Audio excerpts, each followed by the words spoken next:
Up we go!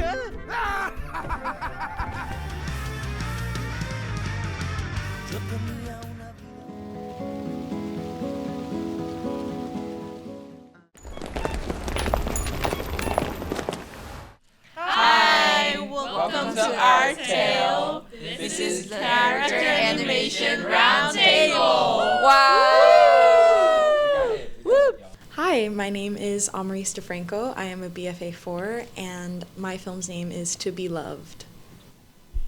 Hi, I'm Yang Tang, BFA1, and my film's name is Lost Faith.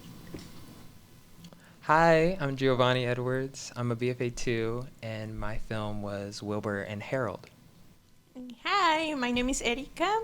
I made the film Shrooms, Aliens, and Rock and Roll. And I am a BFA3. Hello, my name is Jaimi Chu. I am a BFA4, and my film was Lucky Penny. Awesome. Okay. Very glad you guys are here. We have in front of Gio a bowl of questions, and we're going to start with a pink paper slip. Maybe BFA1 student can start first. Just take the pink one, read the question, and then you guys can answer away. All right. What inspired you to make your film? Essentially, I just want to tell my grandpa's story. Oh. So a family, I don't know, story kind of content, but maybe it's not too family friendly. I definitely think I was just inspired by my own childhood and like my own memories, and I really just wanted to make a lighthearted, very fluffy personal film, especially since it's my thesis, and it was very like lax, very low stakes, and hardly a narrative. So I felt like I could just focus on the visuals, which is like definitely what I want to do in animation in general. And yeah, it was very fun, and I hope it makes people feel nostalgic. It did. Yeah, it did make me feel nostalgic. I was like, 100%. part was like, it was just so beautiful. It was so beautiful. Thanks. Yeah.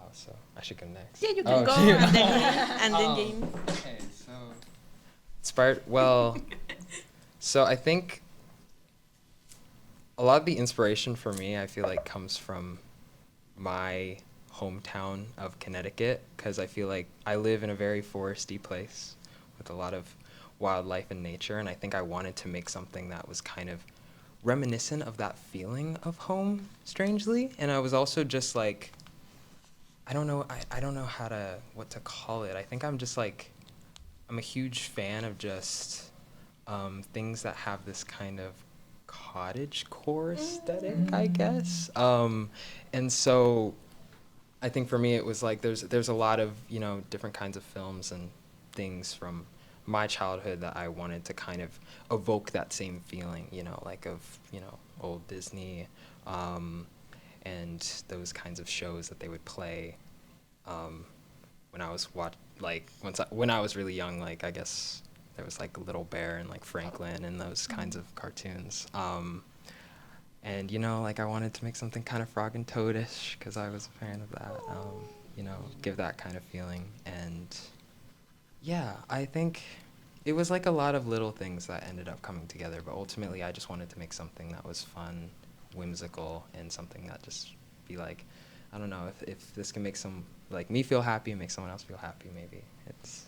Wait, that's a really good point. Can I add to my stuff? Because I'm like, guys, we gotta make film about Southeast Asia. So definitely it's Southeast Asian content, a little bit of, I don't know, generation trauma, but with black and white for the first year. I think it would be really nice if I can put in some horror, so that's why I made my film. There we go. Yeah, let's go. Okay, yeah. I think the inspiration for my film were several different things. This film was very different from my previous two films. I feel that my previous two films, I was trying to do them for helping like other people to feel a little bit more in peace while going through similar things that I have gone in the past. But with this film, I was just like, I'm just gonna go crazy and do whatever fun I feel like. So it's the first, like, most comedy charged film I've ever made. And also a huge inspiration was the main character. I really enjoy, like, redemption arcs, especially for, like, handsome male characters. Only for them. So I was like, oh my god, I wonder if I could happen to do something like that in just around like 4 minutes and try to create a type of character like the ones that I really enjoy doing. So that was kind of like one of the inspirations. And during summer, I went to the concert of my favorite Spanish rock artist. His name is Enrique Bumburi. He's very famous in Latin America and Spain. And I was enjoying it. It was great. And then I told my aunt, like, oh, I went to this concert and I loved it. And she was like, oh, really? But he's a racist. And I was like, what? Aunt, what are you talking about? And she was like, yeah. And then I was like, what? So I made some research and I discovered that during the 80s, he visited Mexico and he gave commentary similar to what I do on my film. So that was like the main inspiration. Adding up that I wanted to do something comedy, sci-fi, surreal. I also love like aliens, aesthetics. So I just wanted to do a mashup of all the things that I love and inspire me. That was it. That's a great answer. Oh, thank Maybe I'll search you. him out later. You could. Like, it's crazy because I searched up for the interview and I could actually like see some footage. But that was during last summer, and now I have been trying to find it, and I can't find it anymore. I just have found an interview that happened like 20 years later, and there is this woman, like Mexican interviewer, and she's like, oh, excuse me, could you say something about this that you said long time ago? And he kind of answers, but he doesn't deny it. He's just like, oh, that was long time ago, and something like that. I still love him. but that reply was like, oh my god, okay. Unacceptable. So yeah. Complex. Yeah. I guess it's like a huge journey, but originally I had a different film I was gonna make. I'm a BFA4, so I had this thesis, and like the classic thing as a BFA4 is like, I'm gonna make this great thesis. It's gonna be super long. It's gonna be super personal, and I had everything down.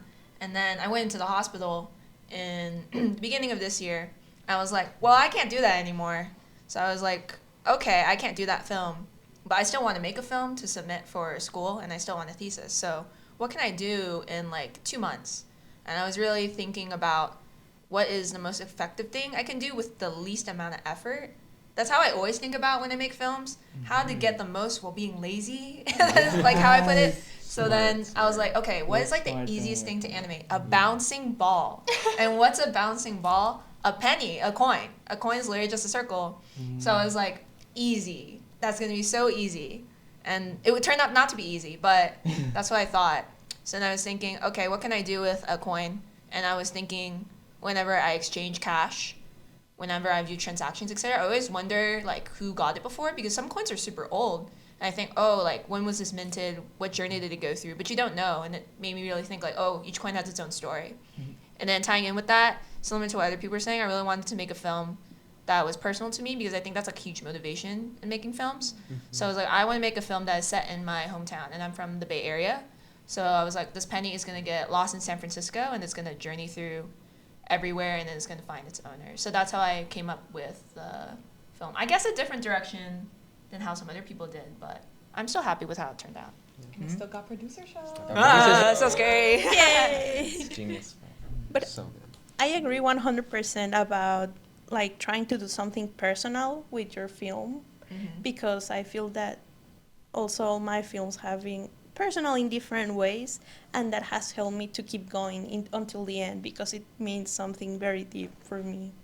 So we're gonna move on to the blue level of paper slips. So if someone can choose Scared. randomly one You blue. can go BFA 2 now. BFA 2. Up the ranks. There's so many, I'm scared. Okay, I'm gonna go. How did you find the art direction of your film? What is your reference? It's a really good question. Talk a lot. Oh. Oh. Pinterest.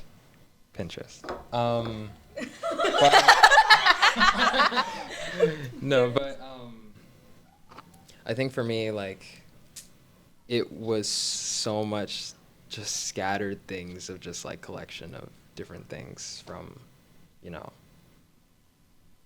throughout the whole process of making the film. I feel as though, you know, a lot of that inspiration, you know, started off from like just like looking at photos of my home, but then it kind of went off to, I was looking at a lot of like children's books, I think, to try to capture that style. So I was just like looking on Pinterest for like children's books, children's stories, and I loved looking at the work of the person who made Moomin. I forget her name, but her work is phenomenal, and it was just that was a huge inspiration for like just trying to find the vibe. I feel like was originally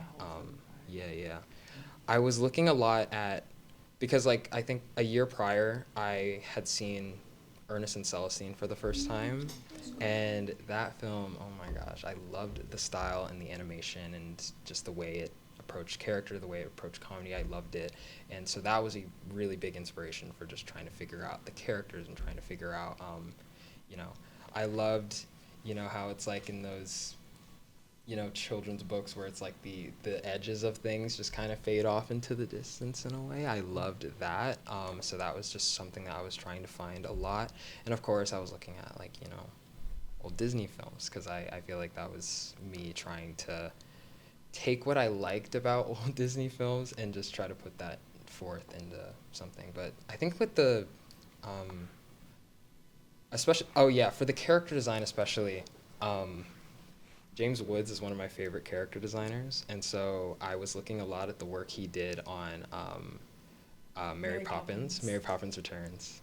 Yes. Oh. And so that was a big inspiration for the characters, because I just liked the shapes and I loved how they were all wearing like fancy suits and stuff.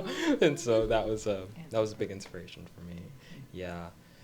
It's so hard because it was definitely like a lot of stuff just like scattered around. So like honestly, it was just me looking at like paintings from different artists. I know there was a point in time when I was looking a lot at like Tyrus Wong's work. Yeah, his stuff like on Bambi was like, I just liked the kind of really faded look for the backgrounds. I thought that was just very pretty, and I was like, I want to try to approach everything like that, because I feel like for me, I wanted this film to almost feel, kind of have like a very dreamy kind of feel, I guess. And I wanted it to kind of have kind of like a sense of nostalgia in a way.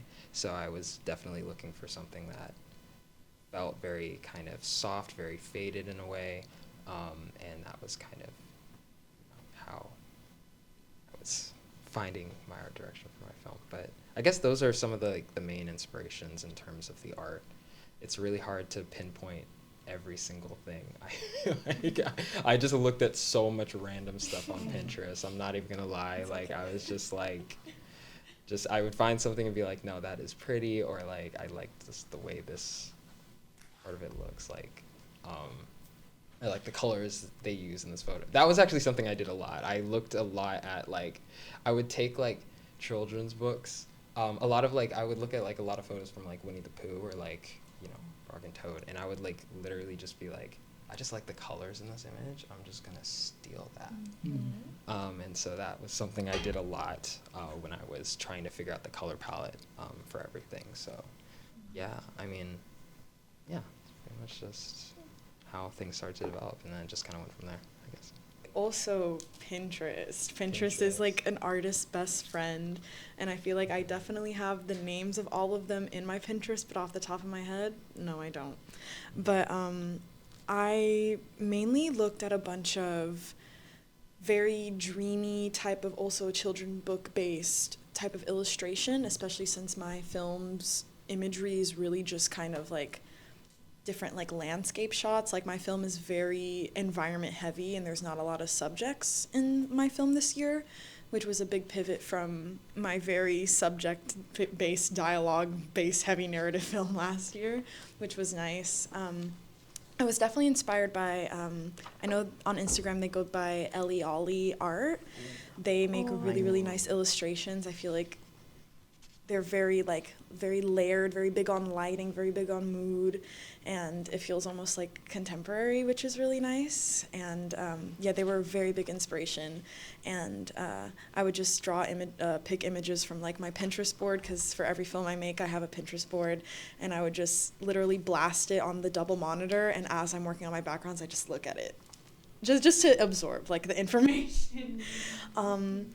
Some other references that I used this time that I didn't really use last year, I used a lot of, I really wanted my film to feel like it was shot on film as much as I could with the digital art. So I looked at a lot of film photography this year, which was really, really nice, because I liked the variation of color that you get within film photography, especially how like in greens you'll find lots of purples and reds, and that was something that I really, really enjoyed actually like bringing to life. And yeah, I feel like this time with my film, I love the art direction the most, even though it's probably the furthest from like my usual style.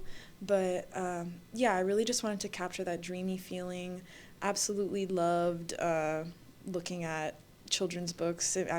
Looking at children's book references made me want to like get into children's books, and that's like now what I'm currently doing, which is really interesting. So I guess my film changed me in that way. But yeah, I don't know. I feel like I've never drawn more from real life than I did before with this film. So like a lot of like my own photography, especially since my film was based on my home. So I basically just like looked at my own pictures. And yeah, I wish Pinterest credited artists more when they uploaded their things so I could like remember names. But yeah, shout out to Pinterest. I love Pinterest. Okay, I also use Pinterest a lot. I love Pinterest. I love Pinterest. Thank you. Yeah, but for me, I think that, well, I was like, everything again was based in my main character.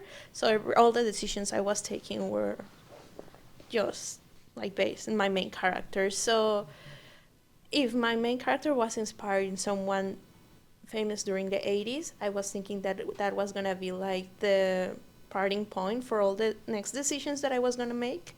So I also wanted to do something sci-fi and kind of like retrofuturistic. So I was thinking I could base myself and go to all the futuristic art from the 80s. So there are different types of this. Like, I also discovered these things to YouTube and Pinterest and stuff, but there's different types. And there's also like music genres and stuff like that. But I'm basically talking about like synthwave, vaporwave, Otron, all that kind of stuff. So I started doing something very similar. For my film, I had this Pinterest board that had different layers. No, not different layers, different folders inside. So one was for the character, other one was for the other characters. And I used reference as like pictures of actual people who, like from the actual person that I got inspired to, like in, but also for the other characters, I got inspired in other actual people, like a person from Mexico whose name is Maria Sabina. She was a real historical person who died like in the late 80s, who was who would give basically shrooms like trips and journeys for I don't know, like foreigners or like people from all over the world. They would come and visit her and do like shroom trips, but it was more for healing and like finding themselves. So I also took lots of reference of the place where she was from and also of her. And I used that for the backgrounds of my film, for the design of my character, and as well, I made a folder with lots of inspiration for backgrounds, and that was just like going through Pinterest and trying to figure out like which one belonged to which like artistic movement, kind of. Also on YouTube the same, I did the same. So when I had my collections of pictures, I would try to create a style for myself to do fast, but also that would look the like the best I could possibly do in the like shortest amount of time. So that's why I kind of tried doing, and that's why I figured out during my pipeline test. So at the end, like I had all of these things, and I just like tested myself to see which one would look better and would go faster. And yeah, that's basically all, like all the process and where I got like the art and inspiration from. So yeah, I think that's it. I'm very similar too with my categories Mhm. on Pinterest. Yeah, I also use Pinterest, and I also organize in a very similar way to Erika. I have like a section for characters, one for just like the style, the look of locations. Because my film is based on actual locations, I went on Google Maps, and for my background painting also, I went to Google Maps and I would go to the locations physically. Well, physically as close as I could through the like dropping myself in the map, and would like look around to understand what the place looked like. So that was a big thing. I looked at a lot of vlogs of people because with tourism you can see their perspective and things like that. I also looked at commercials too. I was looking not just on the way things look, I was also looking on how things cut and also how things do composition wise. Similar to what Amarise was saying about trying to get a look of like what film is like, thinking of how to translate one concept into another. So there's like this, I think it's like the Campbell soup commercial or something. It's like a soup can that rolls around like the street. That was like a really big reference for my film. Chef Boyardee. Oh, Chef Boyardee. Yeah.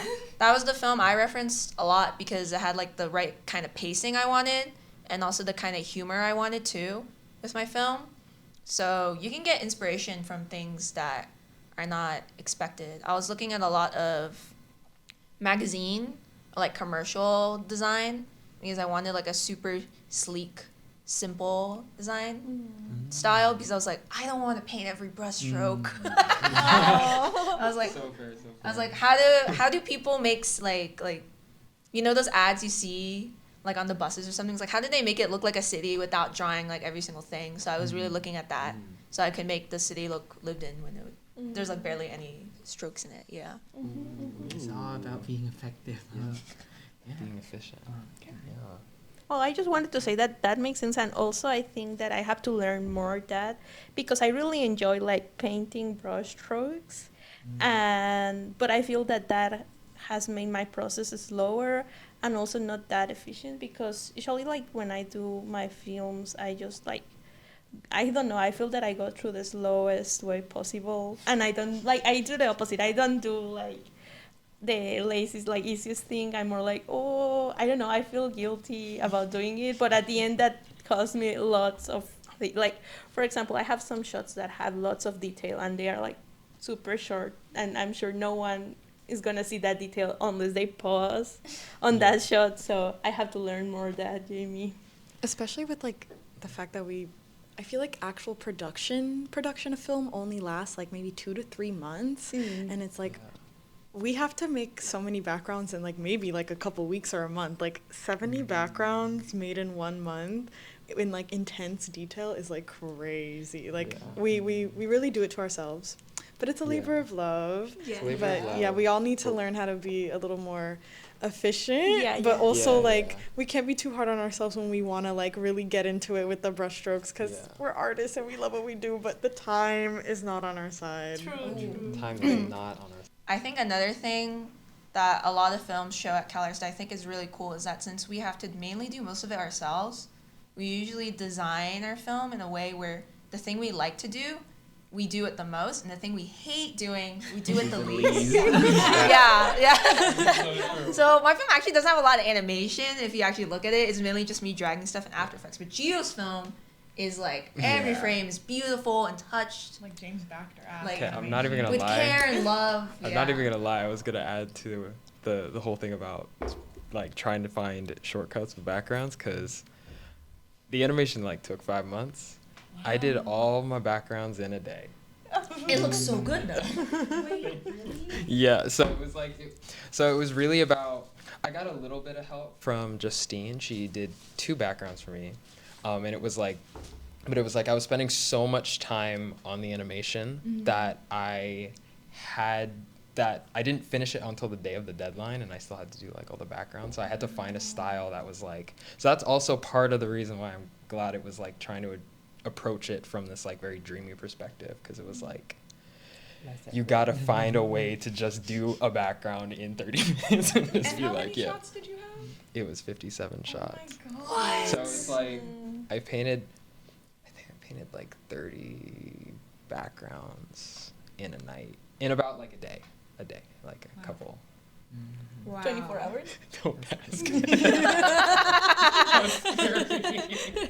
But yeah, so sometimes, yeah, you gotta find a way to just spend the most time on the thing that you love, and then be like, for the other thing, just try to find a way to find a shortcut that it will work for the style of your film and what you want to do, I guess.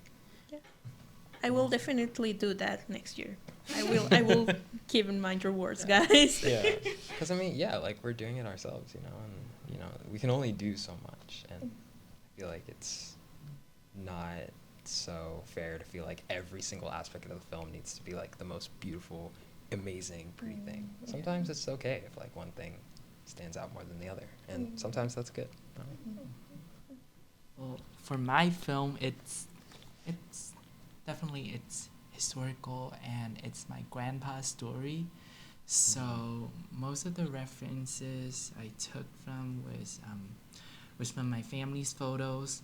I had to ask my mom to take photos of my grandpa's, you know, hidden albums or things like that. And also, I had a chance to go to Cambodia, I think 2 years ago.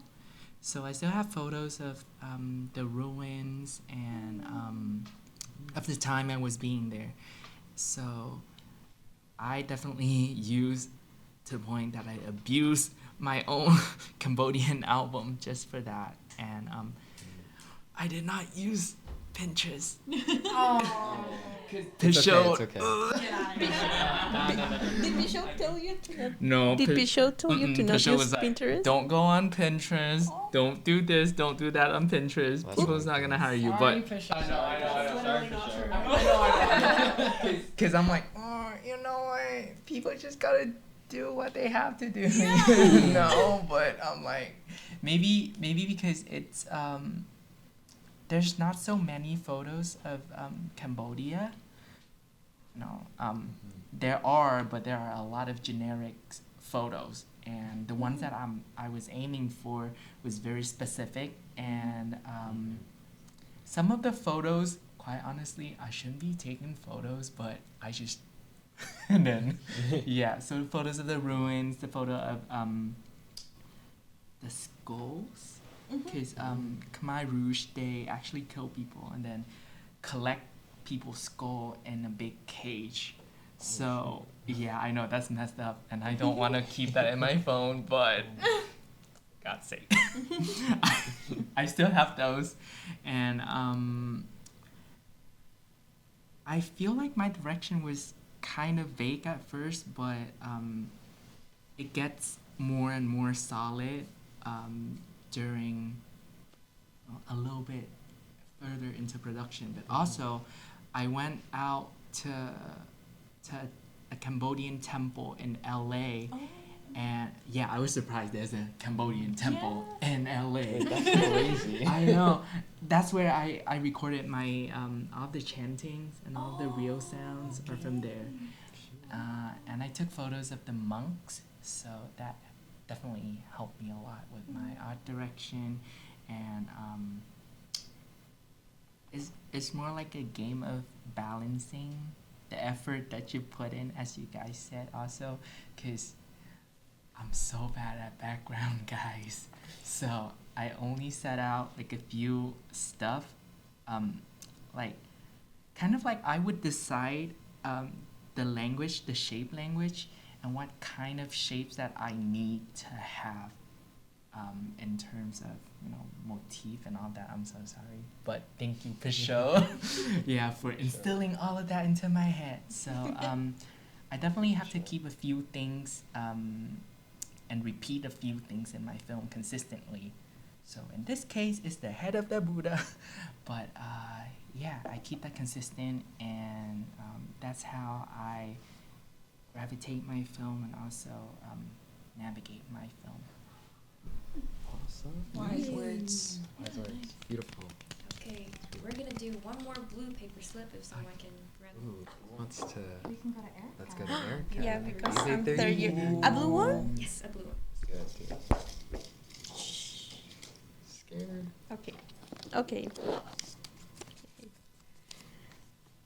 No, this question is so horrible. what's the What was question? your schedule like in crunch time?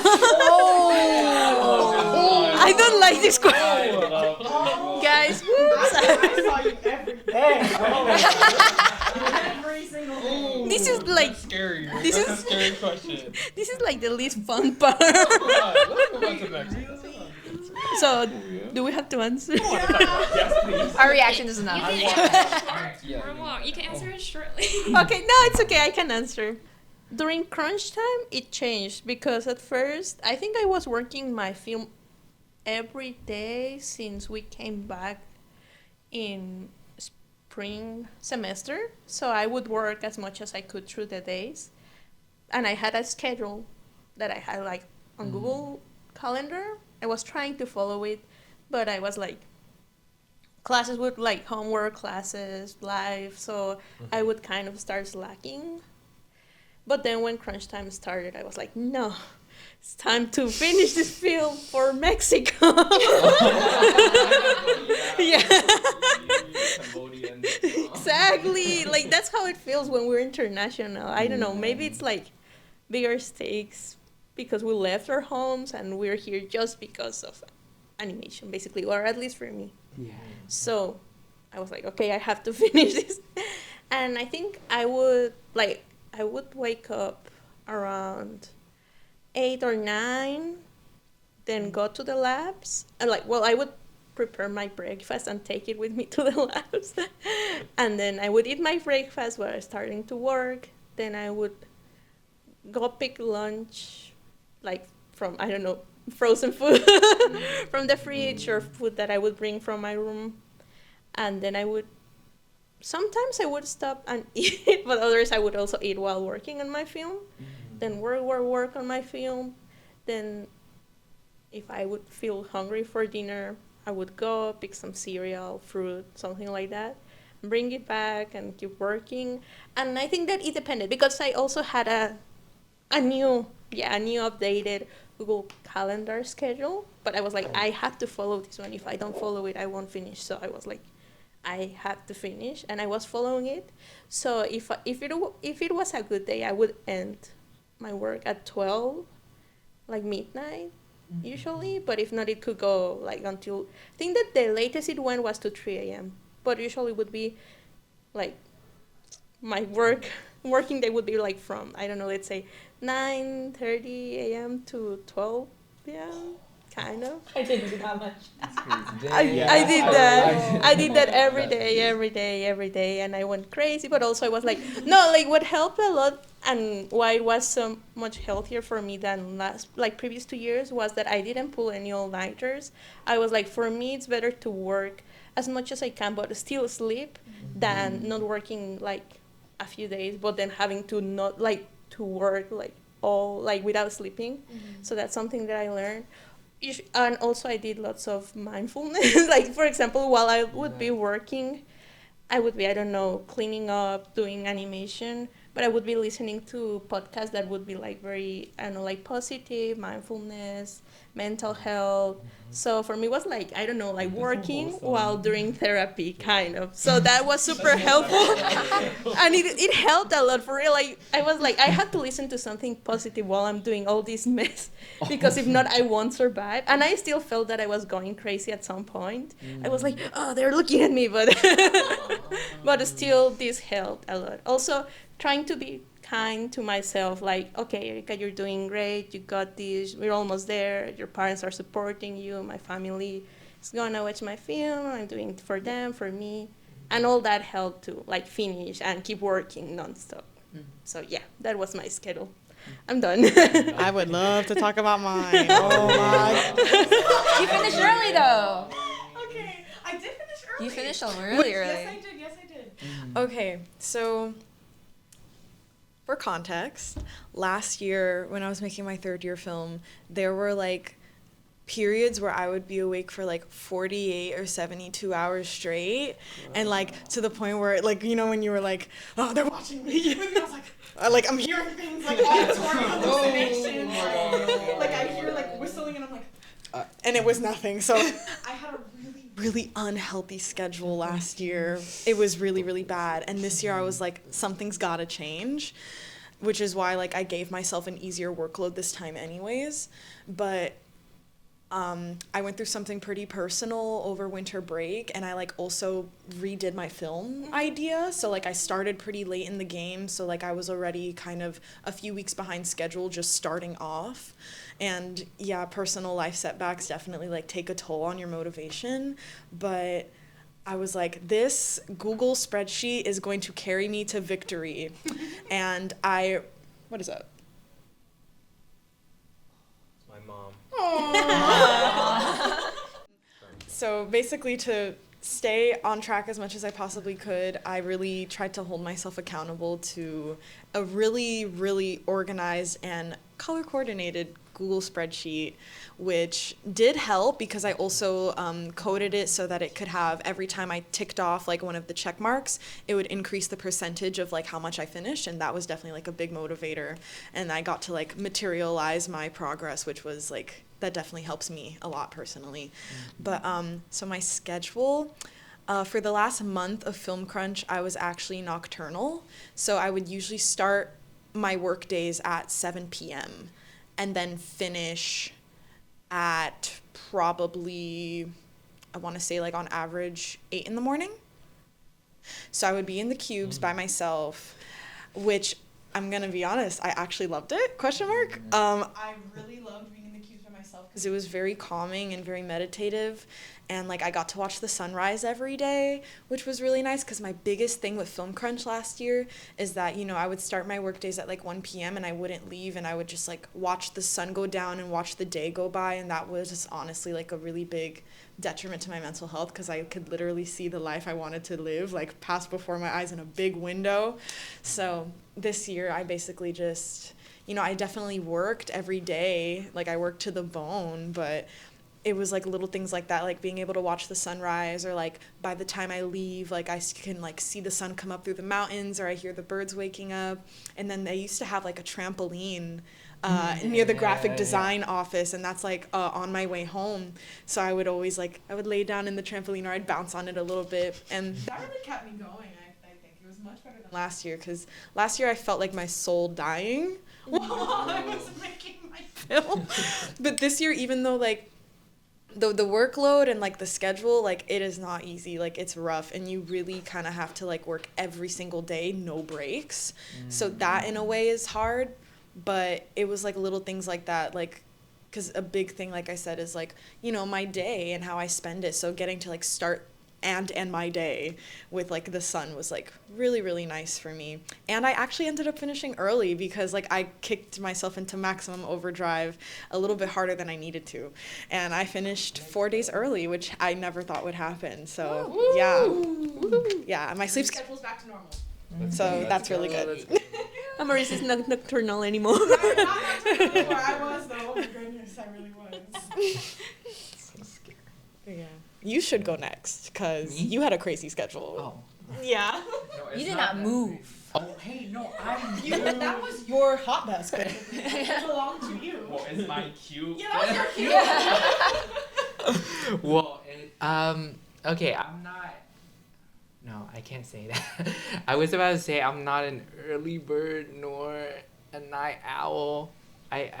I feel like I'm a constant hamster kind of thingy. Because hey, okay, this is my schedule. The reason why I have that schedule, this crazy schedule of waking up at 6:30 or 7, and then I'll be at the cubes at 8:30 every day without fail, because I don't want to risk my health. I don't want to risk my sleep. I need to have like a more, definitely it was quite balanced. It's more balanced than the life I'm having right now before and after crunch. So crunch time was my reset time. I cooked, I had fun, I exercised, 8:30 till 10:30 the latest. That's my routine every day because I don't want to sleep any later than 1:10 and I don't want to work through the night. So that's just me trying my best to keep my schedule healthy and balanced. And also, this is not a competition, guys, because when I was like leaving soon and then I don't know, like some of the second years look at me and then be like, whoa, it's the first year with a healthy schedule. And I'm like, for God's sake, I'm not going to give up on that. I'm not going to give up on that. Guys, I need to go home by 10:30, take my shower, watch an episode of Castlevania, and go to sleep so that I can function tomorrow. Mm-hmm. And also, if you come to think of it, I feel like there are moments that we're not 100% productive all the time. Mm-hmm. So those moments,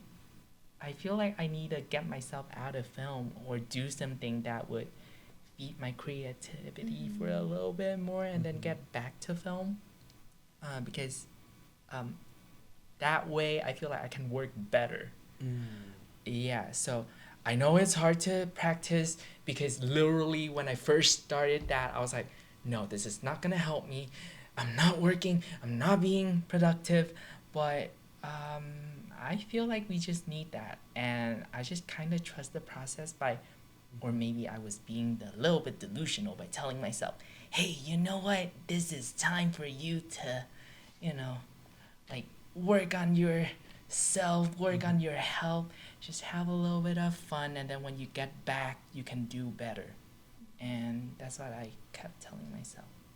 And I did it. I still finished film 2 days early. I was able to help people. I had a healthy, balanced schedule. Yeah. Oh my God. Yes. So that's what I'm most proud of. Yes. Like, I'm like, guys, you can get your film famous and anything, but I don't want to risk my health. Nuh-uh.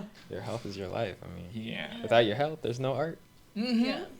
But like that is amazing because you're creating that habit like from first year.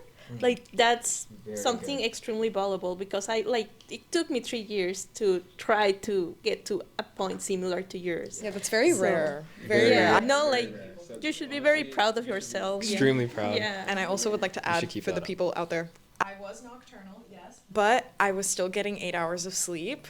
You need to get your sleep. Like, no film, I don't care. No film is worth sacrificing your sleep, like, at all. Like, you will only resent your craft for it. Like, once you start sacrificing your health, like, I promise you, like, it will not be worth it. Because I think I sacrificed everything last year, and, like, my film did go on to, like, receive the awards I wanted it to.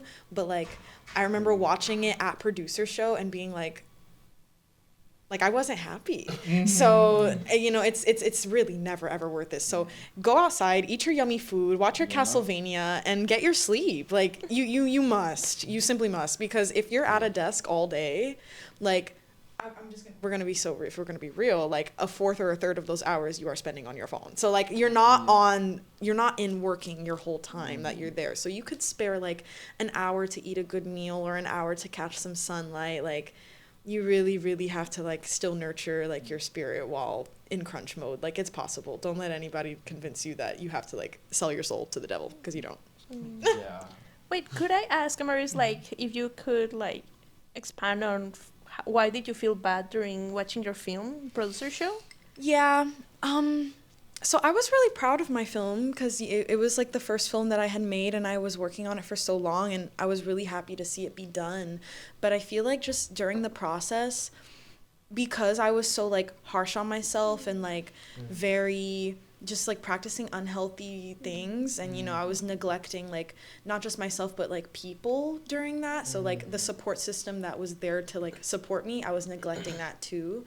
So it was like I thought all of it would be worth it, but even in that moment, there were still things I was so unhappy about with my film, and I was still so unhappy about, like, because I still felt like that feeling that I had when I was, like, up for 3 days straight, and I'm, like, in the same clothes, and I'm, like, living off a can of Monster Energy drink and, like, eating vending machine food, and it's, like, I thought I would feel better after like getting what I wanted, but like I really didn't. And I want to say it's probably more like a mental, like psychological thing than it is like a formulaic thing. But I think just like, even though I was happy to finish, I was disappointed in myself for like how I went about finishing my film. Like I just really wanted to do better, and I did. So yeah. Makes sense. Thank you.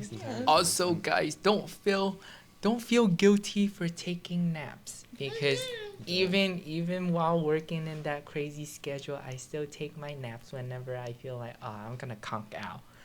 Yeah, because without sleep, you won't be able to do anything. So bring your own plushies and just be ready, because you're gonna take that nap for real. It's true. It's true. We gotta instill that into American culture, because in Vietnam we do that. Actually healthier. Yeah, and I'm so happy of, I don't know, the whole process, and I enjoy crunch time. Yeah.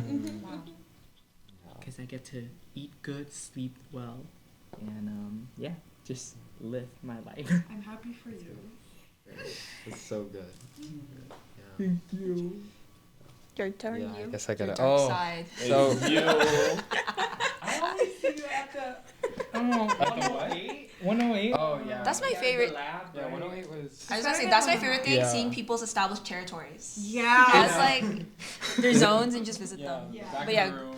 I had all my stuff set up. I left there for like 2 weeks. Oh, Yeah, oh. just The- camping basically there. the whole front. Yeah, because no one was working in Was there. it Yeah. so- 108, right? Yeah, 108. Oh, yeah. Yeah, no one was there, honestly. Yeah, second year's scary. Like, my schedule was borderline dangerous. But I'll go. yeah, I feel like this year honestly taught me the things that I really just never want to do again. Like, I feel like, it's so wonderful to get to work like so hard on something, and it's like to see it through to the end. But sometimes, yeah, like you guys were saying, like it's not really worth your health. It's not really worth all that. And I feel like that is something that I definitely, unfortunately, was doing. I feel like my schedule during crunch time was, I'm not even gonna lie, it was kind of extremely like not good. Like I was going to, and it's also like it just wasn't efficient either, because I was sleeping so late. Like I was going to bed at like, I don't even know, like 4 or 5 a.m. like often, not every day, but often. And I would wake up at like 10, and then it's like the day's already over. And then getting closer to the end of crunch time, there were days where I was like, it was literally getting worse. I was like, waking up at 6 a.m. isn't early enough. I need to wake up at 5 every day. And so at some point I was getting very little sleep. I will say though, I mean, I guess to some degree there were most days when I was getting 8 hours. It was just a really weird 8 hours. But then nearing the end, it was like, okay, that was getting really scary, really bad. Yeah, because it was just like, I don't know. Because I think about this thing that James Baxter was telling us about how it's like something that he looks for is like films that are unfinished, because you can always tell that an animator tried to make that, because they're always like, and I think I was thinking about that in like the last few days of crunch time, because I was like, dang, he's right, man. Because it was like, because I feel like I started animation in like early December, and I feel like that's fairly early to start animating, and I didn't finish till the day of the deadline, and I was working every single day, and it was like, I don't know, it was just honestly extremely bad, and just like honestly just not the most efficient thing. So like Amarise, I was relating so much to what you were saying about not feeling proud of your film after finishing, because you were like so hard on yourself, and I feel like I relate to that so much, because I will be honest, in the last 2 days of crunch time when I was trying to finish, like I finished animation the day of, I'm gonna be honest, I don't even know if I should say this, but I ended up submitting an entire day late, because I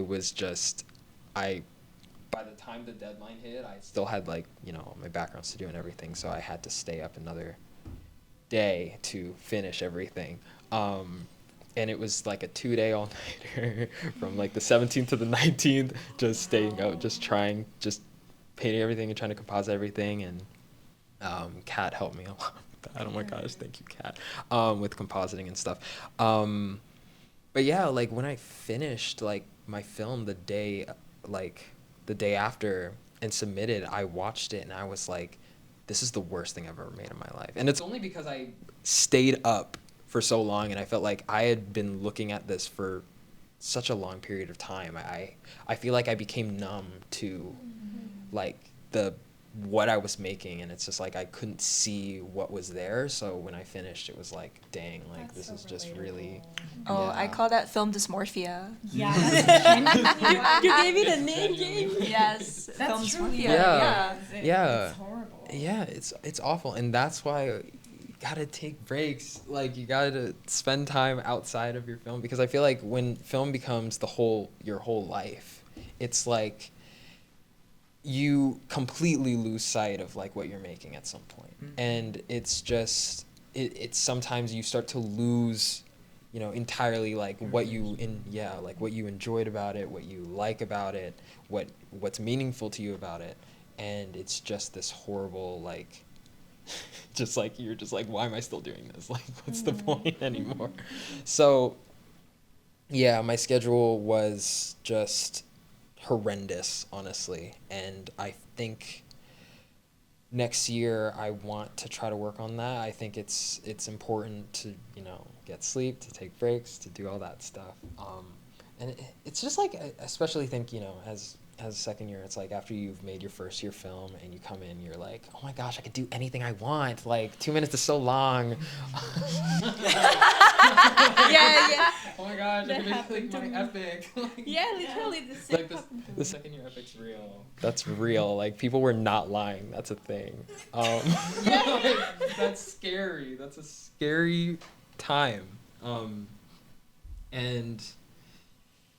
oh my gosh, sorry, I lost my train of thought. But yeah, it's just. Oh, sorry. Yeah, yes, I was losing myself. But I think, you know, take breaks, y'all. Take breaks. Like, I don't know. I think it's like you just don't stay up multiple days to do something. I feel like at the end of the day, like, I don't know. I will say that, like, looking back in retrospect, I am very proud of what I made.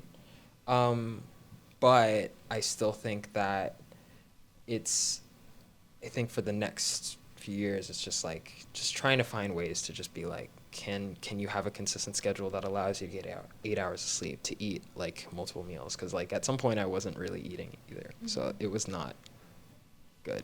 It was not good.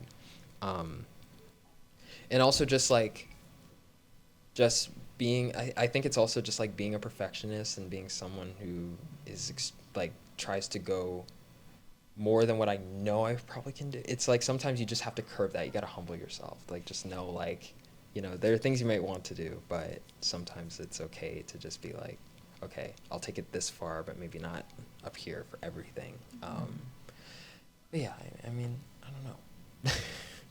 You did it. Yeah. You survived. Yeah, survived. And now you just learn Yeah. from it. So Just learned from that Yeah. experience, but It's a yeah. testament of your strength. Yeah. yeah, exactly. Thank you. Your body will, I don't think your body will ever let you do that to yourself again. Exactly. Literally Exactly. after never again Mhm. will we experience that. Yeah, okay? no, like no, no. literally I think it would be like an act of self-harm. Exactly. Our psyche literally won't even allow it. So Yeah, you no. can be rest assured Yeah, that I it's feel like- only an improvement. I feel like at yeah. some point, like once we pull enough all-nighters, it's just like they're like, no. Like actually It's like no. literally impossible. No, like, yeah. you're Like I can't even imagine myself doing that. Yeah, again no, right now. Like, no. Absolutely not. And it's also like the burnout after so bad yeah. too. Yeah. No, like, I want to even say I'm still a little bit burnt out from last year. Mhm. Like, I don't think I started Right. making art again until it was time to make film actually this Yeah. year. So, and that's Oh because my I literally had to gosh. force myself. So, the burnout Ooh. take is so easy, like, Yeah, because yeah. it hits you like a truck. Yeah, Yeah. and I think it's also so bad how it's like after we finish our films and we do all this work, it's like, all right, guys, back to work. Yeah. Like, let's back to classes. Like, Yeah. finish your finals. And make sure they're like jaw-droppingly stunning. No. Yeah. Yeah, I feel like the last 2 weeks after it's just been like, it's been impossible to make a drawing. Like I feel like genuinely like I cannot draw. That's okay. At all, like, There's no even- rush. Yeah, There really is so- no rush. Yeah. And also, like, I know, for me at least, a big part of, like, the whole, horrible process and then, like, still making, like, a Yeah. well-praised film at the end of it is that, like, I could not look at my film at all and be happy with it. Like, I looked at it and every single frame I was like, there's a mistake, there's something I wish I did better. Yeah. Like, at some point I was like, I'm gonna redo all my backgrounds. And people had to be like, no. Like, No, you are literally 75% way down in your Yeah. background. Do not so. I feel like even now, like, I can't really look at my film and be like, oh, I'm just so, like, in love with it. But I don't know if that's something you feel, but please, if I could, like, impart anything on you, it's like, you really truly made a beautiful film. And, like, everyone who's Thank been you. praising it, like, the praise is so well earned, so well deserved. And Thank even you though the so much. process might have been gruesome, And excruciating. it's still, like, I don't want to say it was worth it because you should never have to put yourself through that. But, like, at the end of the day, it was still a labor of love, and the Yeah. love still came through very clearly. Yeah, I'm very glad. So, yeah, you Thank should be very Thank proud. you. Thank you, guys. Yeah. Thank you. So true. Yeah. Wow, yeah. I lived the complete opposite We're- experience. Oh yeah, Jaimi. Yeah, tell wait, your- wait, Okay, I've always, in all my times here at CalArts, I've never pulled an all-nighter for my film. Yes. And I've always finished early, and I'm extremely proud Let's of that. go. Always submitted on time for all 4 years. And then this year was a real conundrum. I was really tired from the third year film. But then fourth year, I had like literally everything planned about my original film. And I went to the hospital, and then at first I was coping. I was like, well, maybe if I lower the amount of frames, I could still do it. And I was really thinking that hospital bed. I was like, no, I can't do it. Wandering from the hospital bed. Wait, wasn't your OG film like 7 minutes? Yes, it was 7 minutes, and I was really thinking, I was like, maybe if I reuse a lot of backgrounds because there's not that many locations, and then I was like, I'm just coping. I can't do it. I can't do it, and I felt really bad because it was a really personal film. Oh, yeah. I really wanted to do good, and I was like, I have to kill my baby. I'm gonna make a new baby, and that's when I started thinking about it, and I'm usually pretty like healthy with my schedule, but then this semester it was like there was no choice. Like I could not do anything else. And I do think even though I was pretty like taking care of myself for the past few years, I do think part of the reason why I went to the hospital was because I was working so much. It wasn't a direct diagnosis, but just like my neglect to notice the signs of it and like the worsening of it were they're related to like fatigue and like overexerting yourself. And I was like, I can't let this happen to myself ever again. It was like a big omen. I was like, so I still have to make a film. How do I do it? So the way I did it this year is that I woke up in like the morning, maybe like 9 or 10, kind of late. I would have to do my meds. I would come to school at 12 since I live off campus. I would eat lunch, and I usually give an hour break for every time I eat. I eat lunch. 1, I start working. 6, immediately go to Steve's, eat for an hour, talk with friends, which helps a lot because you're like, how are you doing? And everyone's like, terrible. And I'm like, okay. And I'm like, great. And then after 7, I go back in, work until 12. There were a couple times where I worked to maybe 2, but usually it was like Cinderella. When the clock strikes 12, I'm out. Like I love that. It was like a job. Like I refuse. But the thing I also did was when I was like, okay, I'm clocked out, I would try to make some rounds around people. I remember doing that. I would go to different like labs or like check on people I haven't seen in a while because they were working. I was like, hey, how are you doing? And they'd be like, oh, I'm just working on this thing. I remember distinctively I went to Gio and I was like, hey Gio, how are you doing? How's your film? I haven't seen it in a while. And she was like, oh yeah, I'm just doing the shot. Hits play and it's like the most beautiful Sakuga of like the raccoon and the otter jumping from the hill. And I was like, whoa. And like it gave me so much motivation actually. Oh my god. So it's kind of similar to what Amarise was saying about like when you see the sunrise to motivate you. I would do like my mini rounds to people and I would see people's work and I was like, wow, this is so good. animation has meaning. Yes. And then I would go back and then sleep. So that's how I motivate myself. I treat it like a job. But the thing is that even though I treat that so strictly, I don't treat what I do in that time very strictly. I'm honestly pretty loosey-goosey about that. I'm not gonna lie. Like, my spreadsheet doesn't have any code in it. It doesn't have any, like, percentages. Okay. No, I really respect that. It's just that I can't understand something like that. Mine is just like squares, and then usually my goals are super vague. I'm like, I'll do 3 shots a day. How long are the shots? I don't know. How many? Honestly, How detailed? everyone's looks. I've never seen a similarly looking spreadsheet in anyone. Like, mine looks very different from everyone I know. Like, everyone's schedule's so different. It's so different. But I think I had a pretty like loose idea of what I want to do each day. I would just be like, maybe today I'll do some backgrounds, and then I would do it. But I knew, like, the moment it struck 12, I was like, I drop everything, I log out. And I think it actually motivated me more because I knew I had the limited amount of time. Because if you can, my reasoning is the only day you can do an all-nighter is the day of. I think that is the only day that's allowed because it's like, okay, you literally have a deadline right there. But any other day, it's like the time you don't sleep for one day is going to pay off into the other day. So it just averages out to something about the same or even worse, was it an overall negative?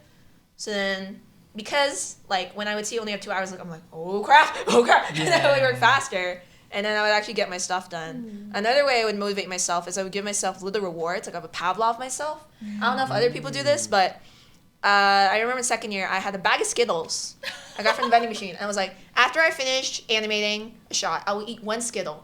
And then the amount of Skittles that are in one bag is about the entire film. So I'll feel really satisfied finishing my bag of Skittles. That's crazy. Did you actually do I it? did finish my bag of Skittles. Did they go Yes. stale? Did they go stale halfway through? No. It worked. Like, I could seal the bag. It, like, worked. I remember I told Luke about this, and I was like, yeah, I motivate myself by, like, a little treat each time I do something. Like, a little reward. And he was like, you know what? I'm going to get a bag of Skittles, too. And I saw him the next day with a half bag of Skittles already eaten. And because I was doing my rounds late at night again. I was like, hey, Luke, how are you doing? And I was like, oh, you got the Skittles bag. Did it work? And he was like, yeah, because I started working at first, but then I just kept eating them, and now they're half gone. And I was like, oh, sorry. And then, So real. and then he was like, do you want one? And I was like, I don't know. They're for you. Like, you got it. And he was like, no, you should keep them away from me. And I was like, okay, maybe the Skittles technique doesn't work for everyone. But I do a lot of reward things. Like, I think for all my assets or animation, I usually reward myself by ordering like a meal that I really, really like, and that's school food. That's like my reward. Yeah. And then and then my big reward, it's all food related, I guess. I'm just like it's all food related, but it's easy. But then my big reward is during the deadline, I go with some friends to get the ice cream. That's like at once. Or like handles. Yeah. That's how I reward myself. That was mine too. Oh my gosh. Oh, are we close on time? Oh, no, just telling her what time it is. Oh, okay. Yeah, so then when I was in my darkest moments, I was like, think of the ice cream. And I was like, ice cream. It's And the then- boba that keeps Yeah, so It's a boba that keeps me going. I motivate myself with food. People motivate themselves with different reasons, but yeah. I definitely do that too, because for me, it was like, oh wait, but before talking about the awards, I think how you manage your expectation is how you manage your schedule also. So just know that productivity isn't, like a constant thing. It's not like every day you have to, it's not linear at all. So today you can be a little bit less productive than the other days, but then tomorrow it could just, spring up and then just get better. I don't know, but I feel like it's not constant, it's not linear. So just by showing up and get something done, it's already an achievement. And for me, it's like if I finish in betweening for like a foot or 2 foot, I'll reward myself with 30 minutes or even an episode of Game of Thrones. I feel that actually. Can I add something? Another thing about schedules is I feel like even me during like my first few years here, I was very intimidated by schedules because I don't know if do you guys still have digital methods with Fran? Yeah. Okay, one of the first things that he like did for us, he like showed us how to make a schedule, and like I was very intimidated by it, and I did not like it at all. I thought schedules were ugly and they did not help me. And I actually started to treat my schedule as something like very personal to me, because I feel like the closer we like make things to how we actually really think and feel about the world, the more we'll like actually want to utilize it. And if I could tie that into anything as to make a comparison, I would say like even journaling. I feel like a lot of people don't like journaling because they treat it as like a task, or they treat it as like a dear diary. But it's like the more you like really treat it like something that's like an extension of yourself and a very like direct reflection of like your psyche and your mind, the more you'll be like inclined to use it, and the more helpful it'll actually become. So like with my schedule, like one thing I really like is the percentages, and like I really wanted to like make everything rainbow colored, and like that really motivated me. And like all of my shots had like the picture of the thumbnail, and it was like I made it very, very, very personalized to me, which is why I feel like all of our schedules probably looked really different, and they should. I don't think anyone's schedule should look the same. Like I really, really don't. Like I want to see, like, have you seen Isis's schedule? Oh yeah. Schedule looked crazy. It had like little emojis, It drawings had, like, everywhere. The blocks Yeah. were, like, I loved her schedule, because I was like, yeah, this is like Mama lo nacitas. Like, this is that. Like I feel like schedules are really the most helpful when you really personalize it, and you don't attach like expectations to it. Like you really just, it's supposed to help you, and it's supposed to be tailored to your brain and your style of working and your style of thinking. So yes. Yes. Wait, can I contribute by telling you, like, okay, now, like keep shuffling. Now. What is this one? Oh, this is my question. Oh! Yay! I'm glad I chose a positive one. What was your favorite part of the filmmaking process? Oh, yay! Yay! Such a positive. Yay! This has been a very, like... I remember to make very positive questions. Oh, thank you for that. What was my favorite part of the filmmaking process? I always really like compositing. I think it's really fun to see everything put together and to put all the effects and make it beautiful, and then it feels legit, because when you do the different parts, you're like, oh, this is just a background, it's just an image. Or if you just do the characters, you're like, oh, it's a character in a white space.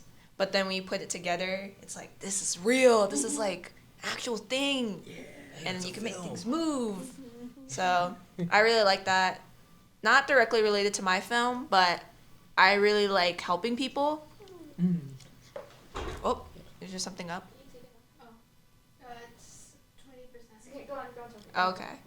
I really like helping people. I think that's super fun. It doesn't even need to be physically, just to like look at people stuff, and if they have random questions, I'll be like, what if you did this? And then people are like, you're right. Because I think people are so caught up in their own head, which is great. Like we get into like this like flow, this zone and stuff. But sometimes I would walk by and some person was like, should I choose red shirt or blue shirt? And then I'd be like, you should do red shirt because the background's blue, so it kind of blend in. They're like, you're so right. And my head was like, I didn't say anything like smart, but cool. But but that was my favorite part, honestly. Just like going around and seeing what people do. And people also helped out with me, whereas like, oh, I have to do this, and they're like, why don't you just do this that takes 2 buttons? I was like, you're right. So it goes both ways. It's really fun. Yeah, that I was part of it, because I remember you like coming to the lab. I'm like, oh, Jaimi, and helping me sometimes. Like, yeah. Thank you. The film turned out great. Oh, thank you. To be honest, like one of my favorite parts at CalArts is the film. Like, I think it's one of my favorite things at CalArts. So I enjoy like mostly all the process. I really like I really love from the pre-production, like conceptualizing, thinking about world building, about the characters and their personalities, the background of like each character, where they come from, what's their inspiration. I also really love like the actual production, like I really like painting the backgrounds. I really love animating. Um, Sometimes animating is like it's kind of stressing, to be honest. Oh, sorry, that was like a big. No, I was sending that. So yeah, I also really like animating, and I think that the post-production part is the one that I struggle the most with. It's not that I don't enjoy it, it's just like a little bit stressing because sometimes After Effects like doesn't do what I want it to do. And like for example, when I am painting a background, like I just do the brush stroke and it's like, oh, it's there. But with After Effects was more like, why it's not working? So that would be a little bit stressful, but it's very rewarding when you see everything together and when your character has lighting and like feels more alive. So I really love that as well. So I don't know. I think it's hard to choose my favorite part. Maybe like if I had to choose, maybe it would be like the part of conceptualizing, like thinking about like, oh, I have these ideas, that one could work. This one excites me the most. And when you're like, yes, this one, because I really fall in love with this one, and I feel I can, I don't know, commit for a year just doing this thing that I'm really passionate about. I think maybe that's like my favorite part. Yeah. Yes, Wow. yes. So full of love. Hey, So much love, so much love. Okay, now Yeah. you, Gio. Yay!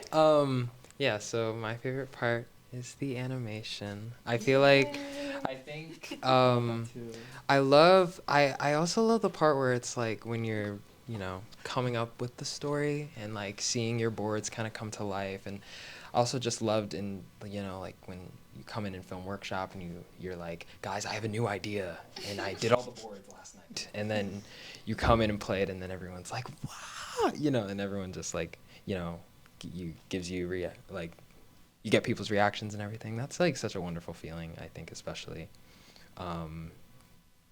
Yeah, and just like getting feedback from other people as well. It's just like so wonderful. But yeah, I think just overall, definitely when you have that story established, you have those characters established, animating and seeing, you know, these characters start to really come to life, seeing their nuances, seeing, you know, them moving and it's like all, you know, smooth and stuff. I don't know. I think that's just kind of fun because now it's like, you know, in your boards, it's like, okay, these are characters, they're kind of ideas. But now in the animation now, it's like, okay, this is a real living thing. You know, I don't know. I think that's kind of corny, but I think I think it's magic. It's magic, and I think it's beautiful, and I love that part. It's just so satisfying to see, you know, your characters start to feel like they're living in this world that you've created. And yeah, I don't know. So well put. I agree. Yeah. So true. I wouldn't be so specific about it, but I like the feeling where you can just mindlessly be immersed into your film and just work on it constantly. Production. Yeah, production, but also it applies for concept and then everything where you're just so into your film, so into, you know, your idea. So I like that feeling of being mindlessly doing your stuff, obviously, but also crunch time just accentuate that a little bit more when you have more time for yourself and more time to spend on doing it. And what I enjoy the most is actually, I think it's the collaboration, because I work with Maggie and Etia and explaining my vision and seeing them respond to that and see how they make it even better is actually the part that I have only just discovered this moment. Yep. Yay! Ooh. So I like that. Okay. My favorite part of the filmmaking process has always been pre-production. I love pre-production. I feel like I could do it forever. I love gathering all of the source materials and then like kind of hodgepodging together like a Frankenstein of all my inspirations. Yes, cooking. I love the color scripts. I love the mood boards. I love exploring the look test, the character designs. Like, I really, really do love pre-production, and I always have. But surprisingly, this time with my film, I think my favorite part was After Effects. Yeah. Jaimi knows I used to hate After Effects. Yeah. Oh my god, I used to hate After Effects. No, I ran away from it for 3 years. It's like literally shout out to Matthew because he composited my entire film last year. Like I asked him to help me with a couple shots and he was like, "Oh, I'll do the whole thing." And I was like, "Yes," because I really did not want to do it. But this year I had no choice. I composited my own film, especially because a lot of the look of my film was very dependent on After Effects. So I kind of had no choice but to love the process because it was a very big part of it. I got your help on a lot of things, but a lot of the stuff I kind of had to like figure out and like teach myself, which honestly was such a rewarding feeling. It was very gratifying and I'm very proud of myself. I'm definitely, how do you say, enlightened? I think I definitely see the ways of After Effects now. I will never take it for granted again. I will utilize it in every film I make from now on. It was just really fun. Like I wasn't satisfied with the look of my film until I brought it into After Effects and started like playing around with everything. And yeah, so definitely, what does that fall into? Post-production? I guess so. Yeah. Yeah. I mean, I loved pre-production, but post was really, really fun this year. So no, you guys never swear off anything because you never know. On your last year of college, you might literally 180 and like love the thing you hated the most. So leave nothing off the table. Yeah. Leave no crumbs.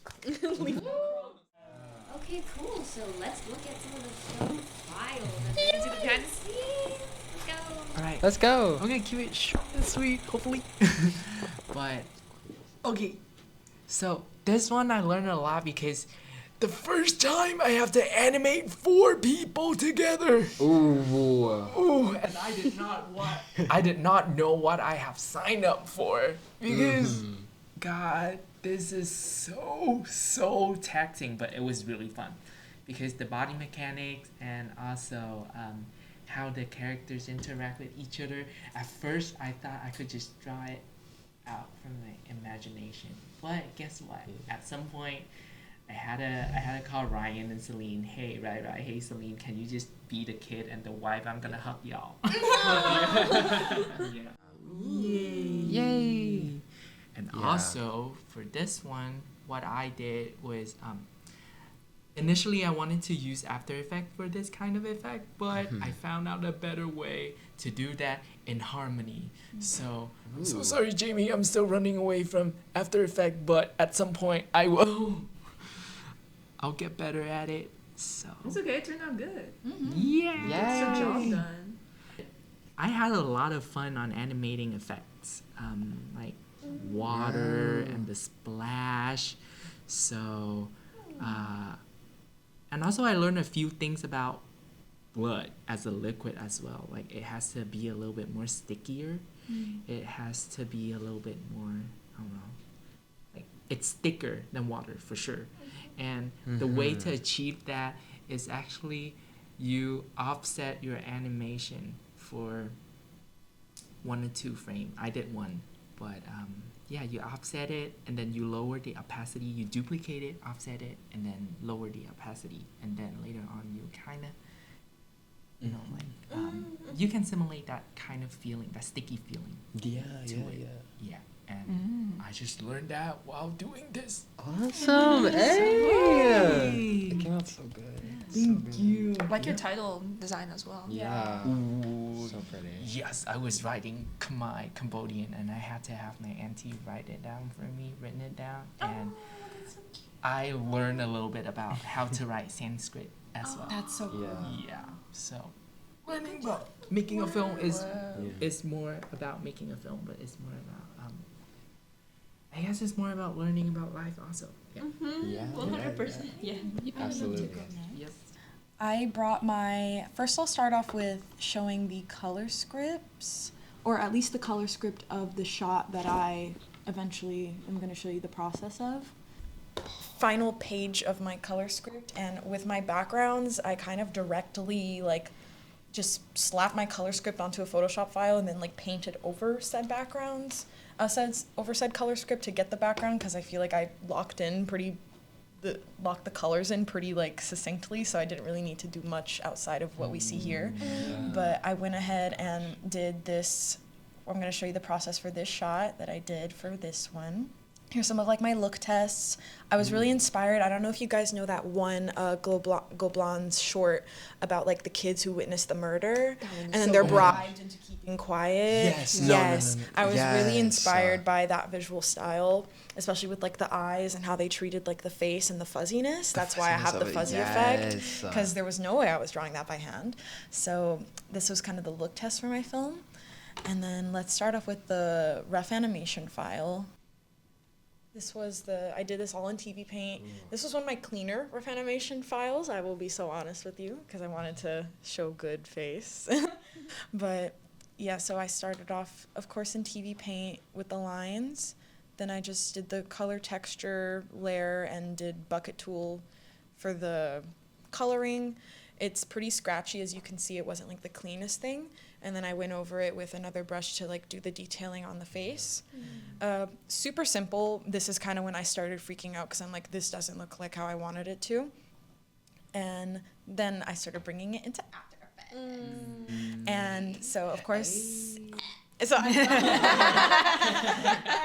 dropped the background in, and I added, I duplicated the PNG sequence to have the layer in the back be dancing dissolve. And then I also added another layer of Gaussian blur, and then just like layered the regular one on top of it so we could like still see, especially the detailing on the face very clearly. You know, it's moving pretty fast, and I felt like it was like Smiling Friends level of like neurotic speed. So Jaimi actually helped me with this. We went to the posterized time to affect the frame rate, which pretty much slowed it down to like a good level, and we added like a nice camera move. I found a lot of like free overlays, like film overlays and grain overlays, because I think if we did the green in After Effects, the rendering time would have been a little crazy. So a lot of like the overlays were literally just videos. Like I did a lot of like resourcing in that regard. And then the final look with the lighting and everything is this shot, and this is the final shot that made it into me film. You're such a pro now. Yeah. It's just like so. The light is so good. Pretty. Thank and like, you. especially with the film grain, it's just like it works so well. Thank you. Oh my gosh. And I added a it's little just vignette gorgeous. and the lens flare. I'm very happy. I think this was the first shot I composited, actually. And so I was really like trying to test it out, and I was very happy with how it looked. And thankfully for most of the film, I just like copied and pasted most of the effects. So that's basically how I got the look of my film. It's so gorgeous. Thank you. Okay. Thank you. Frame by frame. I guess this was probably the most difficult shot to... Also, this is a mouse for your convenience. Yeah, so... Yeah, I guess I could look at this one, because... I know what shot Yeah, yeah, Yes, yeah, I saw the rust for this, and I was like, this is all I needed. Yeah, show us the rust. Yeah, so I'll just... So this was the scene from just the TVPaint animation. The sense of weight. Dare I say masterful? Thank you. I think it was weird because this shot intimidated me so bad. It was probably one of the first shots I started, one of the last shots I finished. I had to do like this Blender like reference layout. So I modeled the characters in Blender and just was like trying to figure out, kind of simulate the camera motion I wanted, kind of. So smart. Yeah, so I did that, and then afterwards I did a draw over, and I think these are the roughs. I think this is the full roughs, yeah, with the background. And so as I traced a few of the keys of the background in 3D, and then I in-betweened it myself so I could get the kind of look I wanted for the camera motion. So that it was like this. And from this, I had to go straight into cleanup because it was like the last 2 weeks. So, have you guys have definitely seen the Kairos trailer? Yeah. Yeah. No, It's the style of their of that film. It has a very loose kind of like just doing whatever kind of brush style. When I first tried to approach the scene, I was trying to do it from a perspective of like, I want it to feel so three-dimensional, and like I'm just gonna have my little, just be like the magnum opus, and then I ran out of time. And that was just not realistic. So instead of trying to get a very solid, very tied down look, I decided to I was really inspired by the film to, something that they did is they used a lot of these smears here. So I kind of utilized those a lot to kind of cheat it so that I wouldn't have to really render out the specific details of everything. So I could be a lot more loose with it, and I didn't really have to care about stuff like, just like getting everything to work. So I think for me, it was also just about pushing things, because I think originally I was trying to get so three-dimensional with it, and I was like, nah, I want to try to experiment. So this was my first attempt at doing like a Sakuga kind of thing. No, not so. Oh, good. So it kind of came out like Something I love in general about your film is that it has such a like Xerox, 101 Dalmatians kind of look. Yeah. I love that you kept I saw the circles for some of the heads. It adds so much life to it. Yeah, thank you. Yeah. So that was just like one shot, and I don't know. Yay! That's so cool. All right. It's gonna go next. But basically, like, this is a full scene. I splitted my film in, it was 12 scenes. Each one was just like different locations, and this one is the part, like, for me this was one of the like the most important scene, because it's when the redemption arc kind of like turns, and he, like, it's the, I don't want to say like the final test, but it's the part where he realizes all the harm he has made, and then he decides that he has to change. And it's because he puts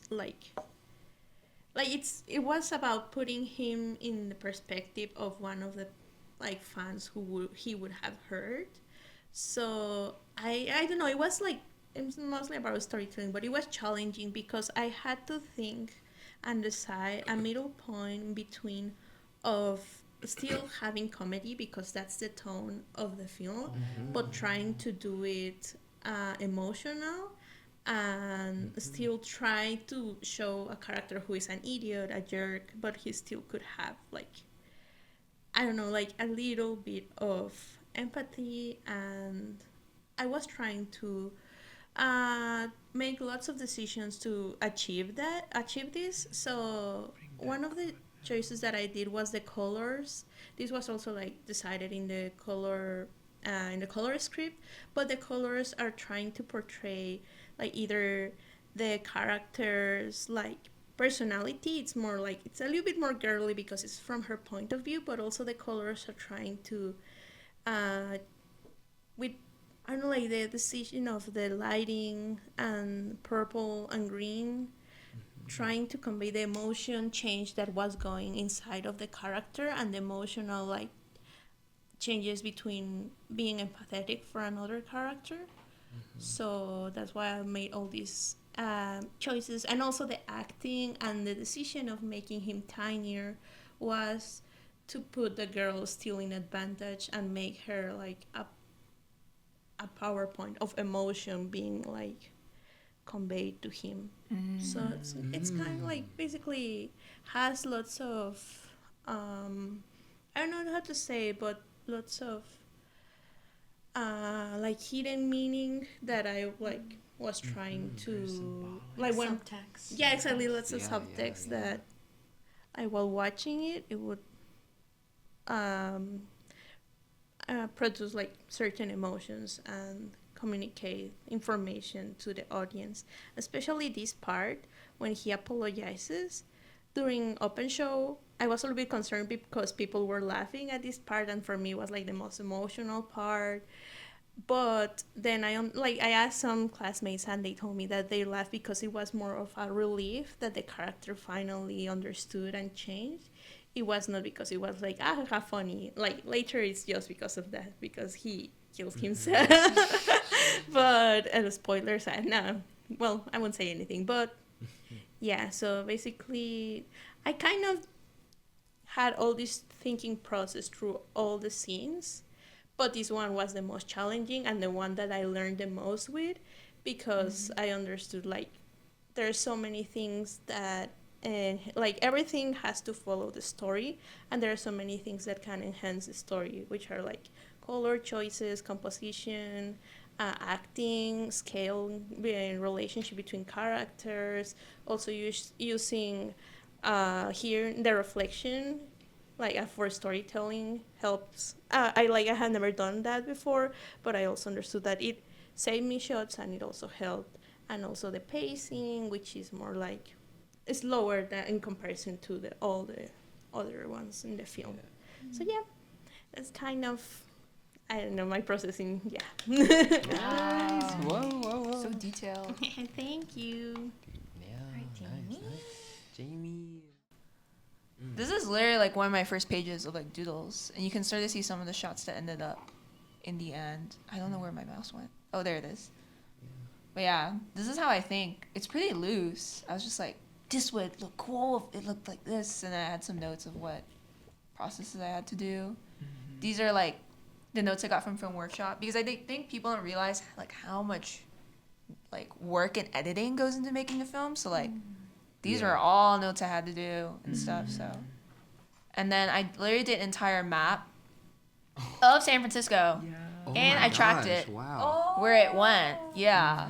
So it starts like here, and it goes down here, and it goes up here. That's actually really cool. That is so dope. Because I remember the first time I pitched it, I didn't think like super seriously about it. I was like, I'm just gonna put a bunch of cool locations about San Francisco.